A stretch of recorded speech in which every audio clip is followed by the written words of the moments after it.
Welcome, everyone. Hope you're excited. It's day 3 of Collegiate Rising's Back to School Summit and kicking off Career Day with a series of panels and a career fair. Really excited to kick off today's resume review panel presented by Red Bull with some amazing individuals. I will be moderating this session today. My name is Daniel Liu, and I'm the Managing Director of Career Education and Coaching at UT Austin's McCombs School of Business. In my role, I lead teams of career coaches that support undergraduate and graduate students with strategically navigating their internship and job search process. Please drop your questions today in the Twitch chat. I'm joined today by Hantao, Adam, and Eunice. Will you each briefly introduce yourselves? Hey, I'm Hantao. I run all of the gaming initiatives for Overtime, which is a sports media company. Hey, I'm Adam. I'm the marketing community specialist over at ANDBOX. We own and operate the MYXL and the Overwatch League, the Subliners, and the Call of Duty League, and the ANDBOX Valorant team. Good to be here. Hi, everyone. My name is Eunice. I actually have been in esports for quite a while. I used to work at Riot Games and currently am still an advisor with Cloud9 Esports. But I'm currently a founder of Enlight, where we teach people and professionals like yourselves how to succeed and start your career in esports. So I'm really excited to be here and talk about everything esports and career related. Awesome. Thanks again for each of you for being here today. Before we dive into reviewing some resumes, I'd love to ask each of you a few questions. So first, right, while resumes are certainly an important aspect of landing a job in esports and really any profession, it's really a sales tool to get you that interview, right? A resume alone typically isn't enough to get you a job offer. So what are some of the biggest pieces of advice you'd give to students on prioritizing their time on a resume versus other steps in the job search process, like market research, building a network, personal brand, et cetera? Could you each comment on maybe a little bit about that, and then also some of the common missteps that maybe you've seen over your years of working in this space? Hantao, do you want to kick us off? Sure. So for me, a resume is kind of like just some text on a paper, and it's really hard to really see who's behind that. So for somebody who's actually looking for a job or trying to, get into this market, I think just finding people and like networking and like meeting them face to face so that they can get to know you better is a lot more important. Because that way, they can actually know what your personality is like, how you function, how you think, etc. Yeah, I think building off of what Hantao said, I think something that's super important along with that networking is actually like not only limiting yourself to doing the work at your collegiate club and doing other stuff. So much of like your own reputation is about like other people's experiences with you. So if you are able to work with various different teams in different ways, there's that many more people who can vouch for you and already know how you work, what you're really good at, and can talk about it whenever you're going out there, right? It's a kind of a win-win scenario for everything involved. Yeah, everything that you can build up outside of your resume can only help. And I would say, if you're able to build up a network, it's really helpful where you have people that can vouch for you, like Andy was saying. If you can build up a network of people who are able to recommend you to different roles or think of you when they think of different roles that pop up, that's where your personal brand comes into play. And, anything that you can build up outside of the resume is great, but the problem comes in is when you make a misstep that is actually one of those things that actually take away from what your resume could actually portray you as. So if your Twitter is, if your personal brand on your Twitter, for example, is more of a troll account, for example, or if it's not very professional and if it's more personal, that's totally fine. But Twitter, you should know, is probably the main social media account that's being used in esports. And so whatever you have on your Twitter that is connected to your personal brand and professional brand will reflect on you as a person. So it's better to have something positive, but not something negative. And so if you, or nothing at all, right? It's better to have nothing at all, I should say, than something negative. So if you're not going to be using your Twitter professionally, or if it's just a troll account, like don't put it under your name, put it under a totally different troll name. Make sure you're able to present your best self when someone goes and does the due diligence on you, whether it's Twitter or LinkedIn or anything else. Great advice. And definitely I think for those watching, right, taking the moment to like jot down as an action item, make sure that you do that audit, right, of your social media. I think that's a really great step. Since we're talking networking, kind of heard a little bit from Adam and Hantao, certainly networking is a crucial part, right, of especially breaking into gaming and the esports industry. How did how did each of you build up your own networks, right? What were some of the events, resources, or communities that students can use today to help them get started? So for me personally, I think I was a little bit lucky because the year that I was president at UBC, that's when Riot Games decided, hey, let's invite 150 schools, 2 people each school to LA for the Collegiate Summit when Riot was doing their collegiate stuff. So I met a lot of my friends there who still do gaming. I met a lot of people there who went on to like do a lot of different things. So I think I got relatively lucky in that sense. But there are a lot of collegiate leaders and other people within even different communities that are near you and different colleges, different universities that you can do collaborations with or even just talk with. And obviously social media is so open that anybody could reach out. Yeah, similar to Hantao, I was really lucky that in 2016 I was invited by to go to the TESPA summer retreat, and that's where I met so many different people, and were kind of really I would say my life changed in a lot of ways, and that's where so many of my own connections and kind of a network were started to be built upon. But even before that, I was fortunate that I worked for Esports Heaven as a journalist and interviewer, so I was already going to local events or even just events around the country, whether it be Apex or Evo or E-League, all these different events, doing interviews and networking in that way, not only doing stuff for someone else like outside of Rutgers Esports, but also at the same time when I was doing those interviews, I'm meeting different players and commentators and personalities, and that really helped me kind of understand what all of them and like what kind of their thoughts were about various things in the community, and also kind of just helped me get my name out there, really helped me understand what it was like to actually go to these events and see them in a different way. Because a lot of times the professional events, while similar, are also very different than those events you're going to be running in collegiate esports. I would say when you're networking, it's also really important to have a personal brand and sort of an elevator pitch on what you stand for and what you do as a person. Because when you're networking or going to a lot of different events, maybe people recognize you as a person, but they don't necessarily know what you do. And so it's important to keep at the forefront, not just you as a person, but your brand of the work that you do and what you're passionate about. For me, it was actually, I got my first job at Riot, and I got my first job in esports at Riot because I was actually running my own event company outside of gaming. I wasn't in gaming at all. I was in consumer marketing and Riot, but I was playing video games my whole life. And so Riot actually needed someone who had event planning experience to come in and lead their event strategy, but also understood the gaming community.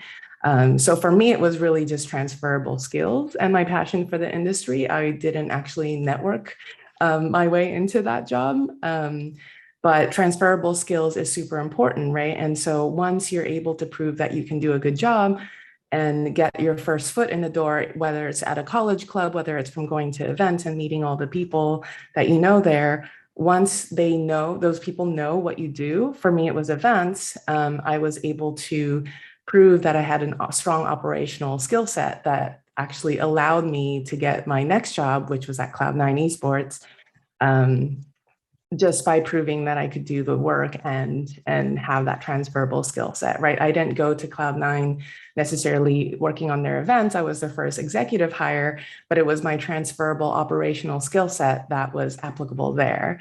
And so networking was part of that because I met the Cloud9 team through Riot from working backstage at all the events, but it was also important for me to have that transferable skill set that I was able to build my personal brand upon. So really think about that when you're networking, like how do other people view you and what do they think you do or what do they know that you do, so that when an opportunity does come up, they're thinking of you to recommend or to refer you for the role.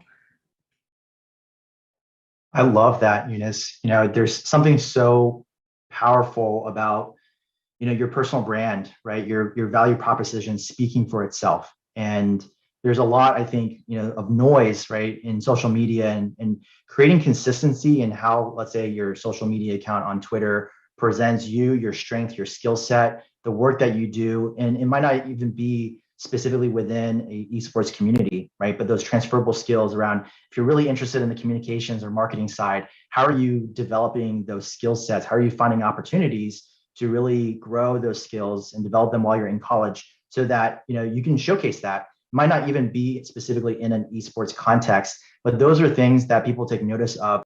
Those are the things, of course, that end up on your resume, which we're going to get a little bit more into how you can represent those well.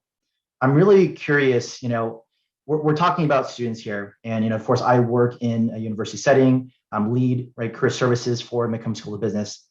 One thing I found in higher education is that sometimes it's really difficult to innovate broadly, right? Esports and gaming have been around for a while, but a lot of schools still struggle to provide students with specific education or guidance to finding jobs in gaming and esports.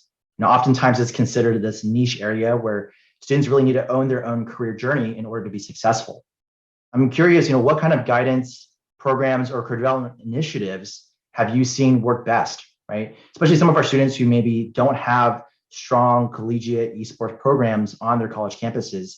What are ways that they can leverage career development opportunities, either on campus, virtually, so that they can really help prepare themselves for the gaming industry? And Eunice, of course, I'd love to start with you, especially just to hear a little bit more about how you've been seeing, as you've created Enlight, right, as this platform, how have you also found a way to engage higher education institutions with your platform?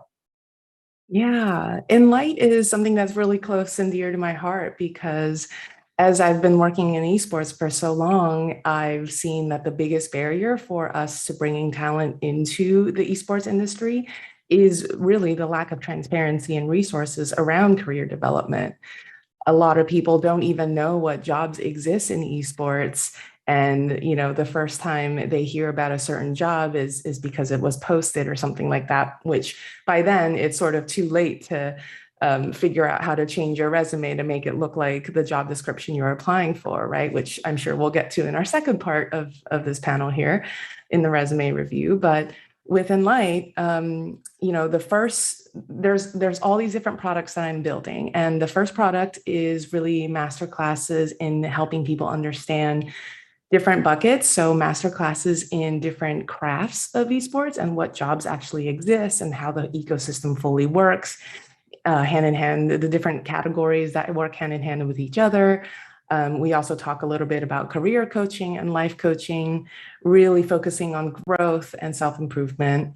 And what I realized was a lot of this is focused around passive learning, right? So in college, we have a lot of passive learning classes, and it's similar for people who can learn at their own pace and be really self-motivated and self-directed.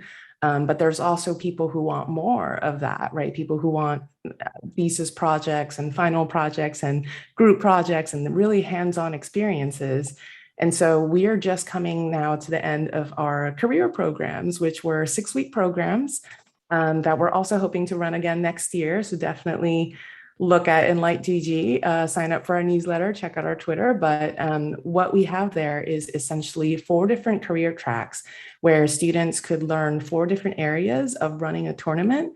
And at the end, which is on August 21st, coming up next Saturday, we're actually going to have the students be running a very hands-on Valorant tournament, which is going to be on the Twitch front page. And it's going to be completely student run. It's open to the public. Anyone can sign up. It's an amateur Valorant tournament. So if you and your friends want to sign up, help us spread the word.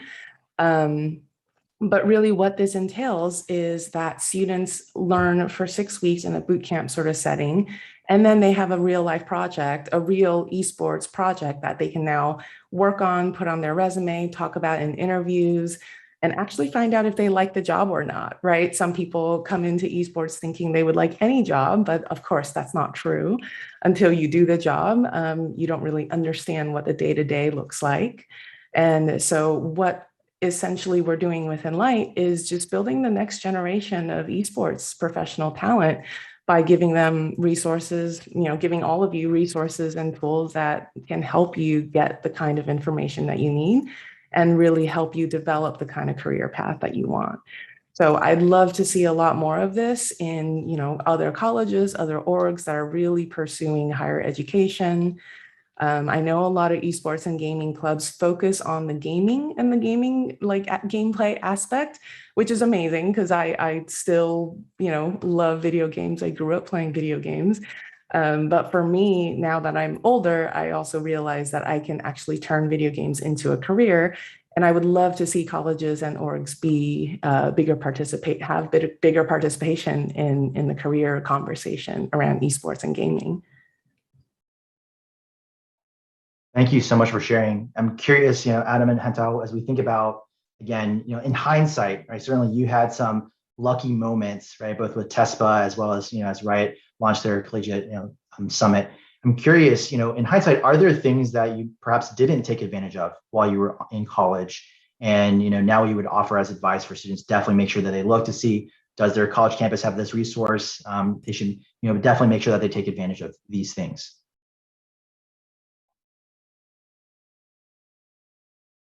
Adam, do you want to go first? Yeah, sure. I think for me, like looking back on it, when I was in college, like I really wanted to do esports, but I never committed to it, if that makes sense.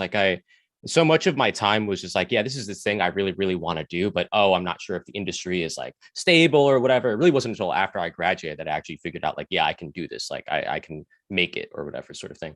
But looking back on it, I also just didn't really do my due diligence and like really understand what I should have been doing, just because you're growing up and sometimes the path isn't always clear.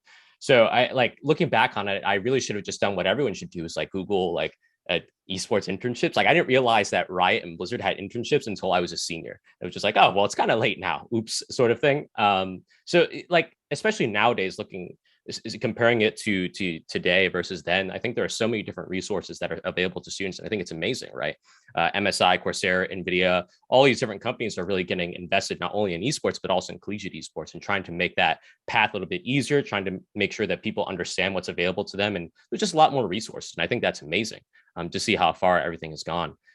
So I wish I had taken advantage of those more resources and like kind of just really focused and honed in and figured out what not only what I wanted to do, but also just like to actually pursue it. I think to Eunice was kind of saying, so much of your own career journey and your own life journey really is going to be about figuring out who you are and what you want out of your life.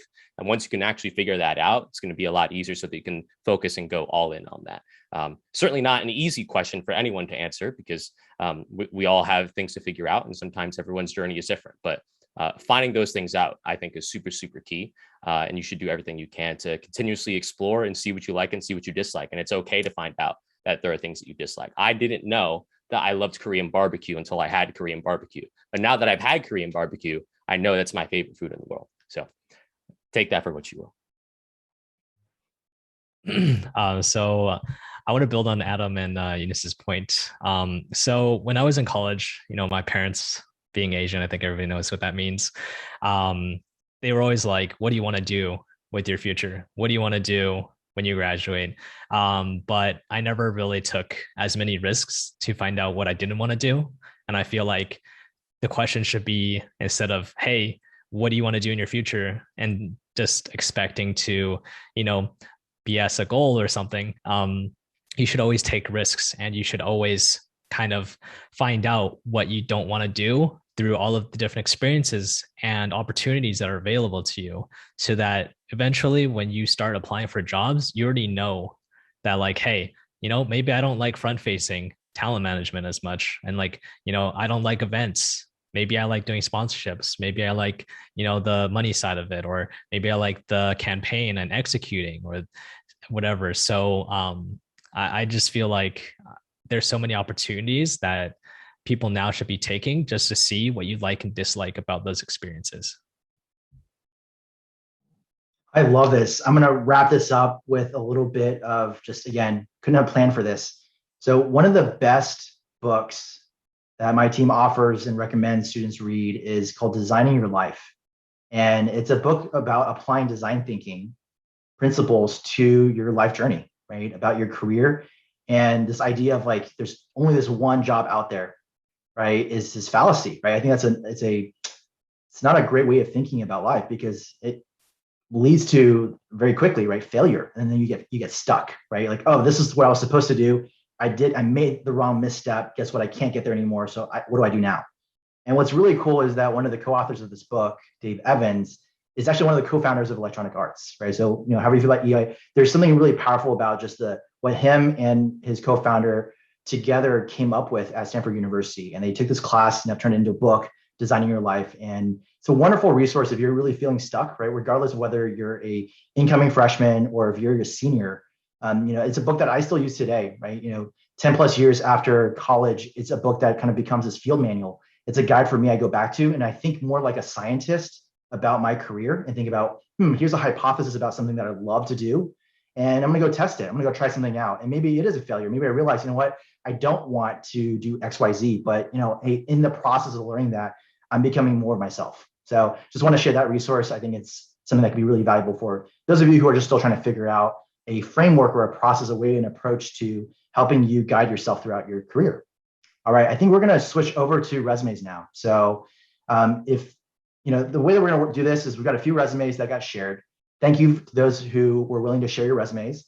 We've got a nice mix. And so again, I think with any resume review, there are some key things that I like to think about and focus on. One of them is the content, and then the other is sort of the structure, right? What is the structure of this resume? How does it look? And if you look here, we've kind of got, I'm going to flip between two really quickly. We've got one that is what I would consider much more text heavy, traditional, probably like university career services format.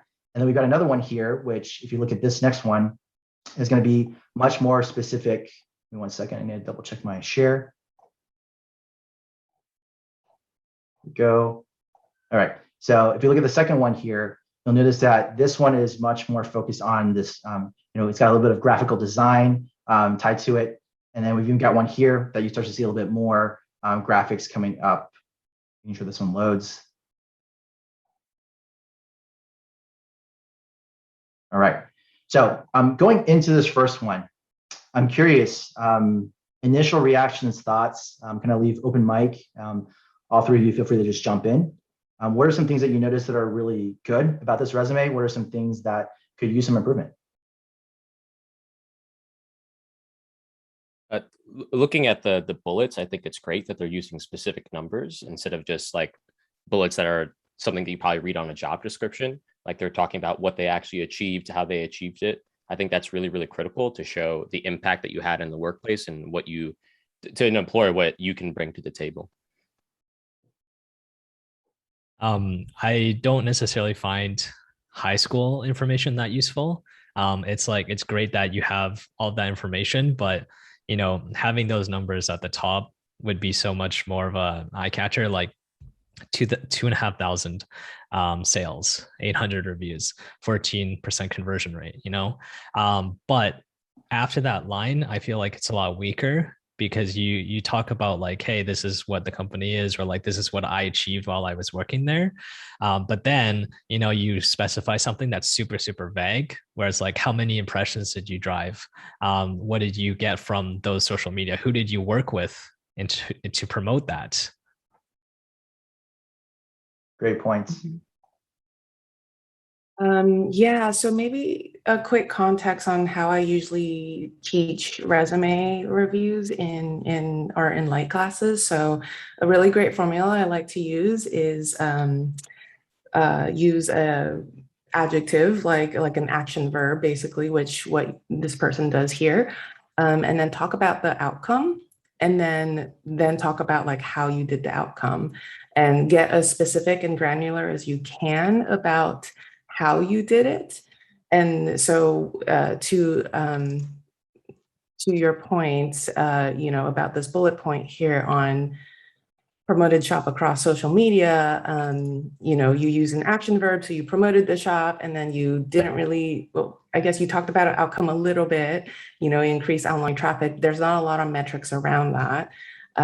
So I would add more metrics, and then I would even add like how you did it. So you're missing a crucial part on how you did that. Like how did you promote the shop? Did you run campaigns? Did you work with a content team, or did you create your own content? Did you create your own reports? Did you, like what did you do to achieve this? It just says you achieved it, but it doesn't really, it's really vague and doesn't really mean anything. So that's a good example that Hantao brought up. And then the second point that I like to talk about is really look at the job description and almost map every single bullet point in the job description with a bullet point in your resume. And so if you're applying for a social media job, I'm sure there are different bullet points where they talk about, hey, we need someone that, you know, can build a content calendar, or who can, you know, create simple graphics, or work with a content team across, or work, you know, cross communication across different teams. And so this bullet point here would be a really great way to map your experience to one of those bullet points. Like, hey, I promoted the shop across social media, increase online traffic by 20% by creating and managing a content calendar from scratch, or whatever it is, right? If the job description asks for a content calendar. So just keep in mind what the job description is asking for, and literally map your experience or transferable skill to what they're asking for.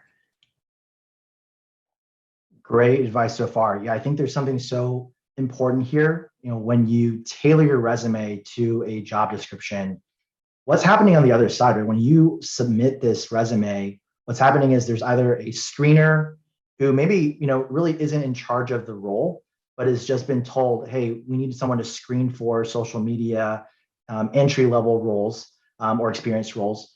And, you know, maybe it's the actual hiring manager, right? If you're applying for an opportunity at a smaller company, then, you know, you might actually get the person who's actually going to hire, and you're going to work for that person. The supervisor's actually looking at this resume. They probably only have how many seconds? I'm curious, right? Like, you've all hired. How many seconds do you spend on a given resume when you are skimming through that resume sort of book? Personally, like 30 seconds max. Yeah. Yeah, I would say it's about the same, unless I notice something that really sticks out. Then it's just like, oh, I'll look into it a little bit more. But when you have so many, you can't afford to spend like 5 minutes on each one or something like that. Eunice, what about you? I mean, yeah, probably less, probably like 10 seconds, you know, and I think that's why it's really important to map. Like, the secret is like you're taking a test, and the job description is literally the answers to the test. They're literally giving you the answers of what they're looking for. So you need to match your answers to match their answers, right? Like, they're literally telling you what they're looking for. And so if, let's say, this person's applying for a social media job, in 10 seconds, I'd be looking at this and say, okay, I mean, sounds like you did some social media stuff. It's a little bit vague. Optometry, like, sounds like you're great at operational stuff, but it's not mapped to anything social related necessarily, or anything that I would put in a job description. You know, I think same thing with tutoring and working as a waitress and cashier. Like, it shows me you're really good at operational stuff, but again, it's not mapped to social media, or I'm not sure what, you know, job exactly this is tailored for. So actually, an example would be, if, let's say, your optometry section up above, you can actually make that your transferable skill set and turn that into something that makes sense for social media, right? So it looks like you're establishing a relationship with patients, you're performing a ton of screenings, you're personalizing things to patient needs, you're increasing flow and rates, and, you know, you're really good at balancing a lot of things. Like, that is a transferable skill. You can turn that, like, that's needed in a social media manager. It's just the way you have it written now. You're telling me what you're doing at the optometry office, but you're not telling me that you can be good at social media. You're not connecting the dots for me. And so in 10 seconds, I'm not going to be able to connect the dots myself. And so, you know, you have the transferable skill set. All you need to do is turn that into, let's say, hey, you know, you oversaw the flow of 50 jobs coming in and out of the office. I mean, that is literally transferable to, you know, I don't know, managing 10 different social media threads or campaigns, or, you know, content pieces or whatever daily, right? So you can sort of like make a bridge there. So essentially, you just want to make that connection for the person who's reading it. You're not, the resume is you're writing the resume for the person that's reading it, not for yourself. It's not like an autobiography where you're just telling facts. You're actually writing it for the person that's reading it, if that makes sense. It's a subtle difference, but it's super important. To build on what Eunice said, so there's 2 points I want to add as well. So the first one is like, every company is different and every company has their own kind of issues. And that's why they hire new staff. And when they're hiring these staff, they look at specific things that they need to fix within a company. Either it be like, oh, we need somebody who understands how to hire minors. We need somebody to understand what social media is.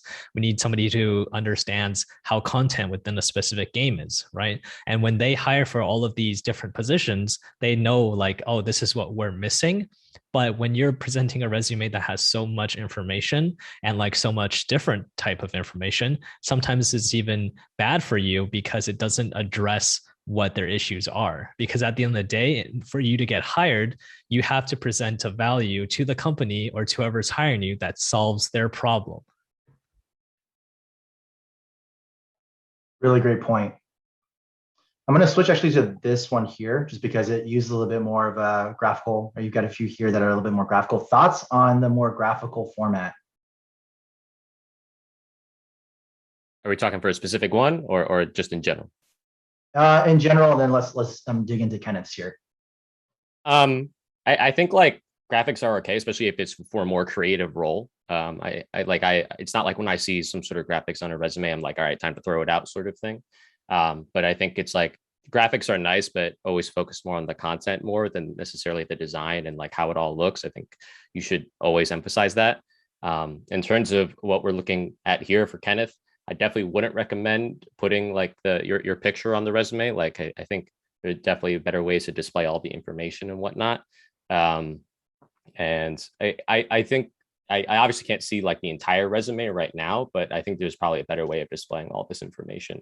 Also, not to be that guy, but I really despise the skills section where you rate yourself on what your skills are, because who actually knows what, like, is that like an 8 out of 10? Even if it is an 8 out of 10, what does that even mean? Does that mean that like you're one of the best leaders in the world? Like, it's so arbitrary and like it makes no sense to me. I wouldn't recommend. It's okay to list what your skills are. That's fine. But like rating it turns into this weird thing about everyone has different standards or whatnot. So I wouldn't recommend doing that at all. Yeah, great point. When I look at this, what I'm looking for actually is, okay, if you rated yourself so highly on a variety of esports event experiences, I can already see that, right? By looking at the actual bullets you have on your resume. It's very clear that you've tailored this to highlight, the multitude of, gaming industry related opportunities that you've been a part of. Leadership abilities is, you got like maybe like an 8 or a 9 out of 10 here. Again, what I'm looking for here is, are you highlighting, right, the leadership? And having it, your president, the word leading here, I'm already queuing in and dialing in. Okay, there's someone who's demonstrated leadership. Now I want to see the impact of that leadership, right? The leading the student presence on campus, including managing a team, feels a little bit like this historical description. You haven't really told me the importance or the value of your leadership, right? One way of also thinking about this bullet like this, if you have one, is to say, if I wasn't the leader, right? If I wasn't there to lead this, what wouldn't have happened, right? Maybe we wouldn't have grown our membership by 5x, right? Maybe we wouldn't have put on 10 programs, right? 10 events. So, thinking about what wouldn't have happened if I wasn't there allows you to think about, well, what was the actual value add that I brought to the organization as a leader?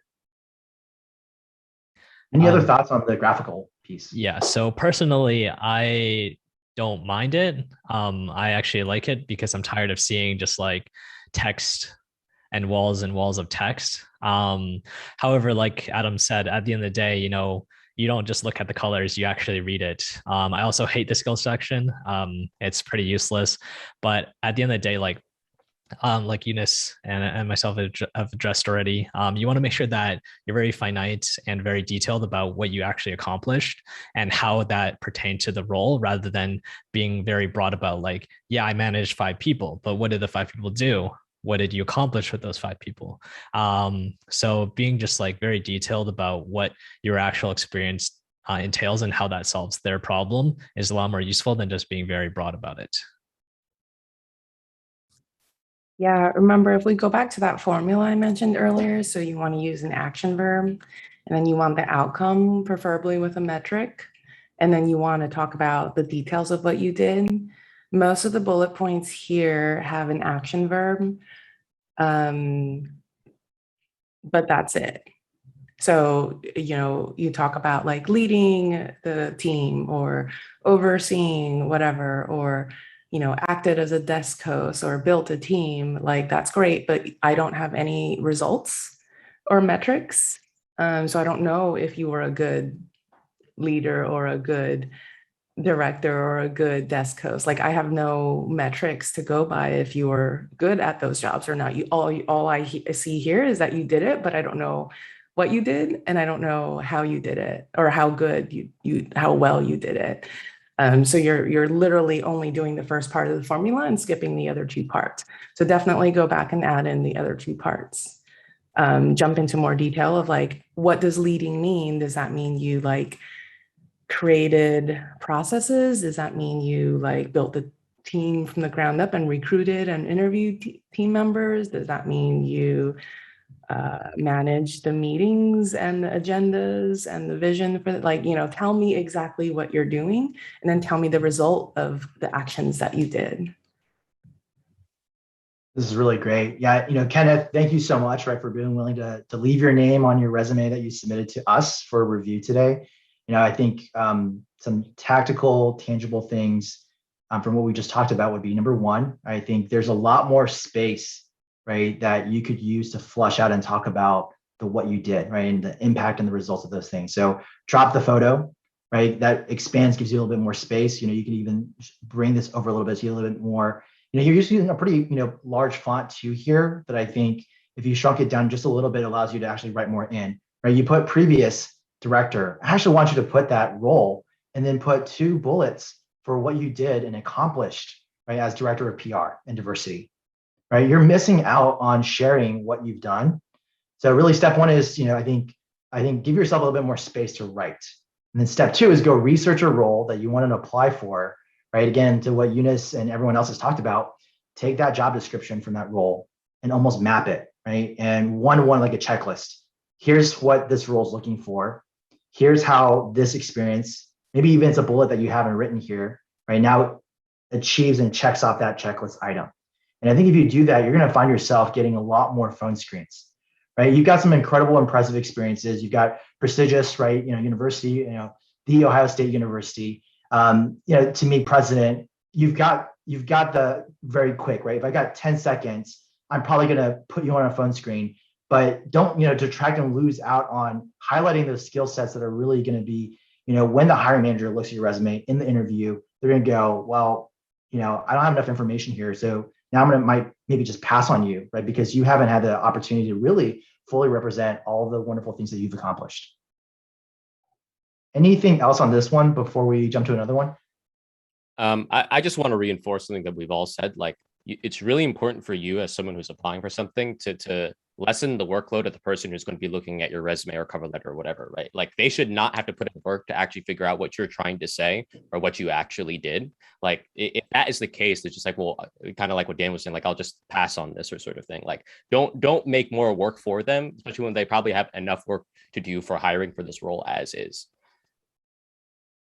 Great point. I would also spell out terms that might, like TO is not always, not everyone knows what that term is, especially if it's a recruiter looking at it.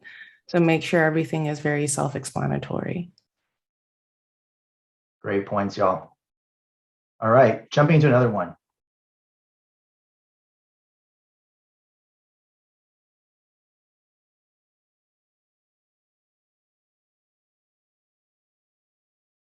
First impressions, definitely a lot, you know, strong, consistent action verbs to kick off each bullet. Definitely some good quantification, right, with impact.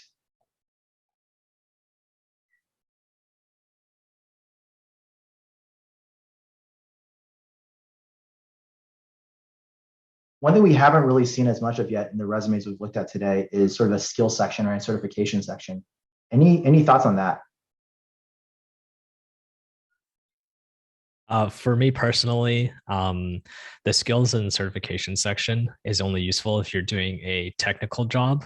So like, for example, do you know Premiere or do you know After Effects? Because Premiere, is really good at editing, but After Effects is really good at video effects, After Effects, etc. And then some people also use Vegas, and then there's other programs as well. So just like knowing which one, because certain companies have different workflows. And if they already use a certain program to get most of their content out, and then you have to come in and they're like, hey, we need you to finalize this project, or we need you to do the raw cut in Premiere and then send it to us as a Premiere file so we can do the finalized version. Those different knowledge in different programs is very important just because of what they currently work with.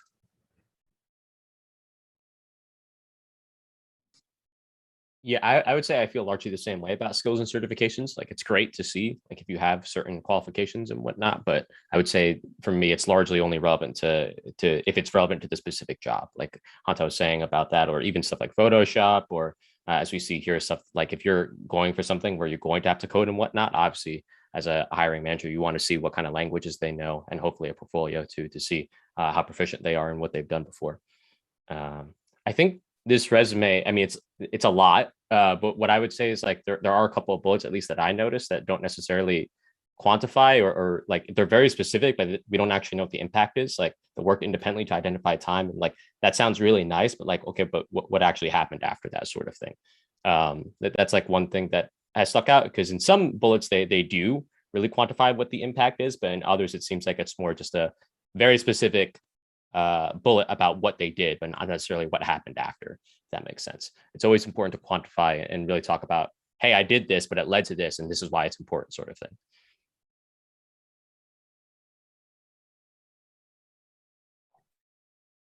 Right. I like the education part at the bottom. A lot of times people just put education at the top, even when it's not super relevant. So I like it at the bottom. Like you always want to put your most relevant experience first, and this person here has a lot of relevant experience, so it's good that that comes first.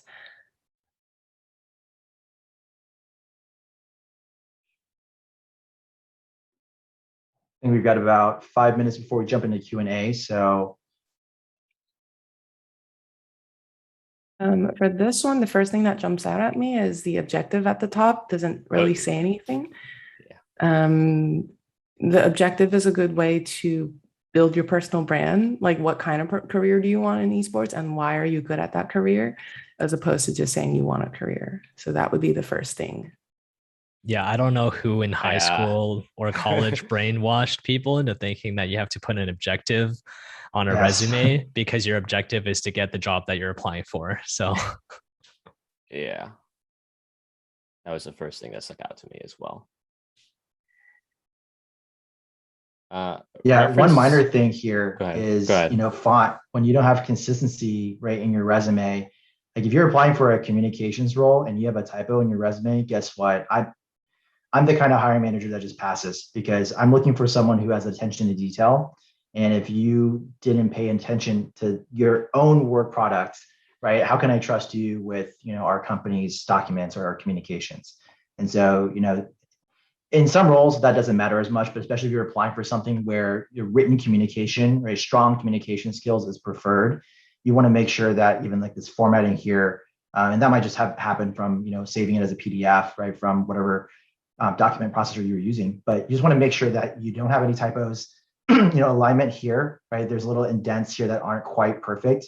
And again, if you're looking for, a graphical role, you want to make sure that you're really using right align and things like that, just so it looks really clean and clear. And that stuff doesn't, distract me from the actual content. Yeah, the structure of the resume is a little odd too. Like he has the education, then leadership and activities, but like he doesn't elaborate on any of the leadership or activities, and then it gets into esports experience. So probably putting the most relevant experience, like we said before, up top is really important. So they actually know what kind of qualifications, what you bring to the table for the role they're hiring for. Also, I noticed at the bottom that they had references. Usually you don't have to put that on your resume. If they want references, they'll ask you for it. So that clears up more space for you to talk about your own qualifications and the work that you've done. Can you go back to the bottom? There's something else. Oh, and they have like volunteer and service learning at the bottom. Like that's really great, but also it doesn't really explain why it's relevant at all too. So again, other things you have to consider when you have so much space. Like what are you actually trying to say with each bullet is something you should always ask yourself. Yeah. So the first 30% of those resumes wasted space because there's just too much information without any actual information. So instead of just like putting it all on that section, just like literally list out the most relevant ones and the most recent ones that are most useful to you in the position that you're applying for, rather than like, hey, look at me doing all of these 20 things. Like I could put McDonald's working on my resume, but would that be useful to the job that I'm applying for? We got a question that came in that's actually relevant around, specifically like the structure of resumes. So we've got someone who's, it looks like they're, going from manufacturing and electrical engineering to marketing, right? So should they put job positions on top or should they have education? I'm going to assume that their education was in engineering, right? So when you're going for a different role, right, a different function of what you studied in college, education, right, at the top probably doesn't have as much resonance. Agreed? I think it depends on your position and your previous experience, because if you don't have too much experience within marketing, then maybe putting your education first is good just because of your lack of experience elsewhere. I agree. Well put. There's one more question that's kind of specific to resumes. What do you think is more of the meta or standard of making resumes? Are ones with design something that you see more of in traditional text? Should you design a resume any specific way, as long as they're mapping to the job description? Let me see if I can reword that. I think it's really just, is there a specific approach that should be taken when you're designing a resume? Does a particular job description cause you to go, oh, I'm going to completely change, right, the template that I'm using? Thoughts on, either for yourself, right, what you would do, or preferences that you might have? I think both work. It really depends on if you're going for like a marketing role or creative role. You could be a lot more visually impactful with your resume. But for me, I really don't mind. Like I like reading personally, and the visual resumes make it more fun and create a little bit of change. So both are really fine, but I don't have anything against just text resumes personally, at least. Yeah, I think it's hard to like have a catch-all rule like, oh, every single company recruiter is going to like a visual resume or a plain black and white resume. It's hard to make hard and fast rules like that because, as you said before, every company looks for something a little bit different. And also, even beyond that, sometimes the recruiter, the hiring manager is also looking for something different. Maybe they despise graphical resumes for whatever reason. You never really know. So it's hard to really say like, yes, this is the thing that you should do every single time. You can't really make that kind of rule because there's so much variation in it. I would like to even give a word of advice in this regard, in the sense that like, if you've seen a lot of different job applications now, they've actually been moving a lot more digital. Like even the 100 Thieves application, they've done internships through TikTok now. For example, if they were hiring for a social media position, what if you were like, hey, I did research on all of your players on the team, and this is what I found out about their personalities. And here is some video content that I edited myself that would fit on your social media pages that I think would go well. Right. And seeing like those results, or like that ability to understand what your brand, the brand you're working for, and like what they value and how their voice is like so much more than just, hey, should I put the color blue on my resume or should I put color yellow? That's such a great point, right? Especially as we're seeing the creator community, right? There's an entire creator economy that's growing. And I think, certainly esports as a, digital, right? Let's call it metaverse space, right? Really values that content creation and needs more creators, needs more individuals who either writing, right, or producing.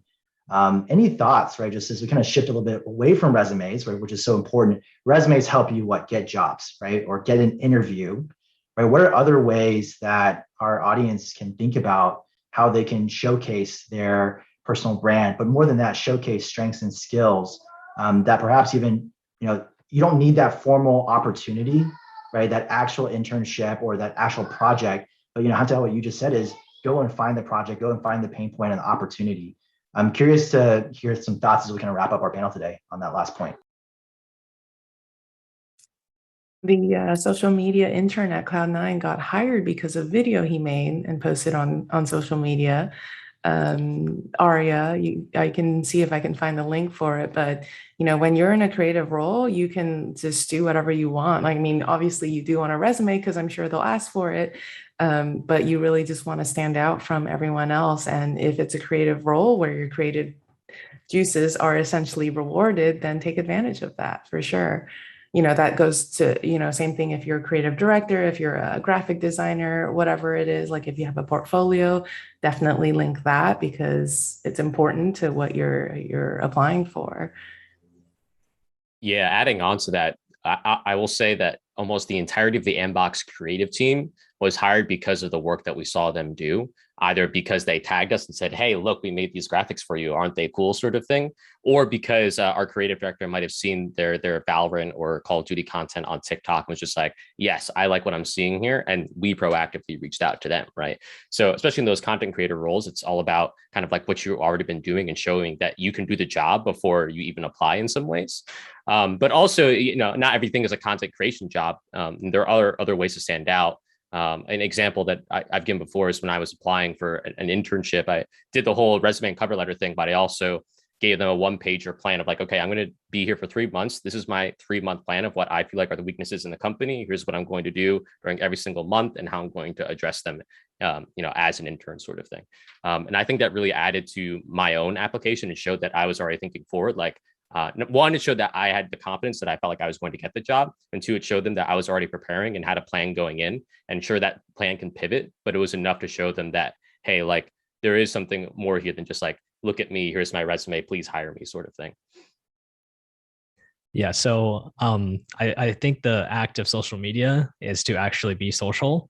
Unless somebody is purposely trying to not be on the internet, the majority of the people will have some kind of social media link on Twitter, on Instagram, on TikTok, maybe less for the older generation, but they'll have some kind of social media. And you can find a lot of the people who even work as CEOs or director levels who have Twitter links, and you can follow them and see like what their personalities are like. And then a lot of them even have their DMs open. So accessibility is a lot easier than what a lot of people think.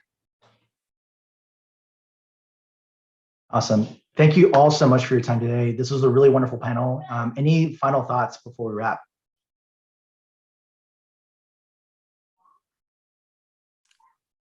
I think it's so easy to really get caught up in resumes and all like the job application process. It's so easy to get really focused on kind of like what Hantao said about like, oh, I don't know if I should choose blue or yellow. What am I going to do? But really like if you get that granular and think that hard on it, you're going to drive yourself crazy. But the other thing is too, like a job search is a job search and it's a journey, and everyone's journey is different. You might get an interview during the first job application, you might not, and it might take 6 months for you to finally feel like you're making progress. It's hard to really know. The most important thing is to always focus on what you can control and to put in the work every day to get closer to what you feel like you want to do. And even if you don't get that dream job or whatever, that doesn't mean it's the end of the world. That's the end of the line, right? There's something that you can do every single day to make progress and to go on that path, right? There is no set path. You just have to keep on going, and the path kind of you make the path as you walk it, basically.